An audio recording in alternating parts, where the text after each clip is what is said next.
Assalamualaikum warahmatullahi wabarakatuh. My name is Bayu Maulana. I am an English literature student from Gunadarma University. Now, I want to explain to you about something that is very relatable to our college life. I want to talk about plagiarism, which is really common in our life and we are not so strange to it. If we look at Oxford Dictionary, plagiarism is defined as the practice of taking someone else's work or ideas and passing them off as one's own. These ideas can be anything, including assignments and essays. This thing is happen all the time in students' life. When we were a kid, we used to cheat on someone's homework. Now that we are older, we still copy others' paperwork and call it our own work. It's not a good thing, but it's happened. No matter that we notice or not, this simple thing is called plagiarism too. As the time goes by, I've wondered why do people want to copy others people's work. I have looked for so many reasons in my environment. Now, I'm going to tell you that I think there is a few things that motivates people to do plagiarism. First, I think the most dominant thing that motivates people to do plagiarism is laziness. We all know laziness exists. Maybe some people think it's normal to feel that way since we are all human. The feeling of laziness can take over someone's behavior. Imagine having an essay with 1,500 minimum words and the topic is chosen by the lecturer. The good student will do it, but the bad student, they always feel lazy. They suddenly lose their motivation to do the research about the topic and they will find an easy shortcut.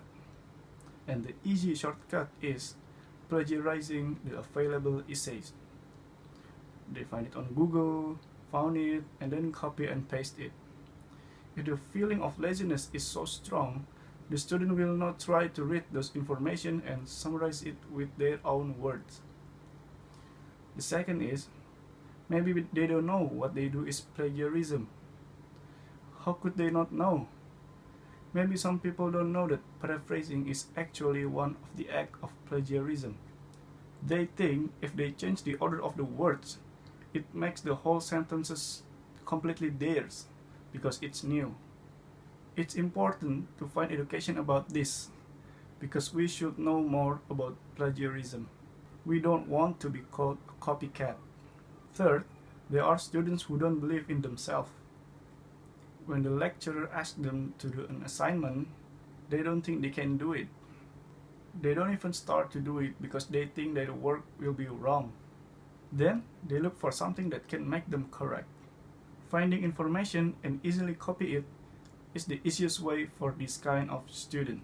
Ladies and gentlemen, I think you are all agree this is wrong. We should do whatever we can in the beginning.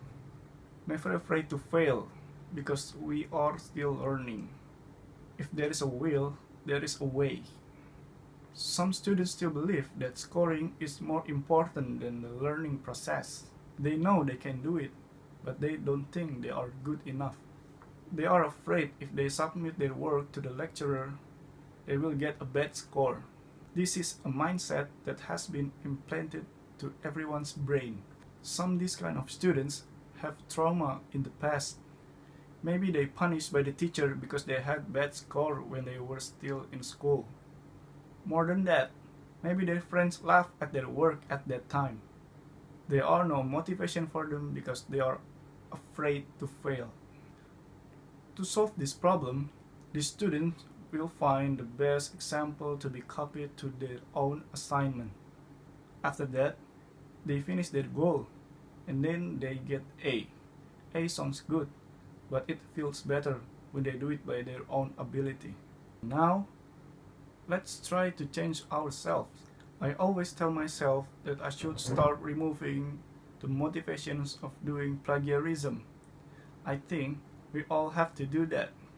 We can start from small things like putting a reference in the citation list or believe in ourselves.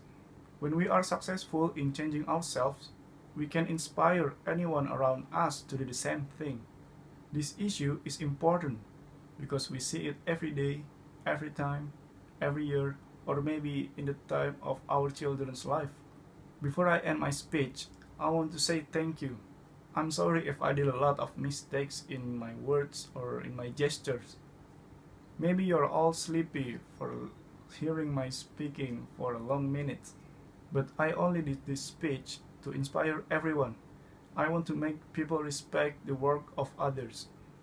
I want all of us to educate ourselves about plagiarism. Thank you so much, ladies and gentlemen.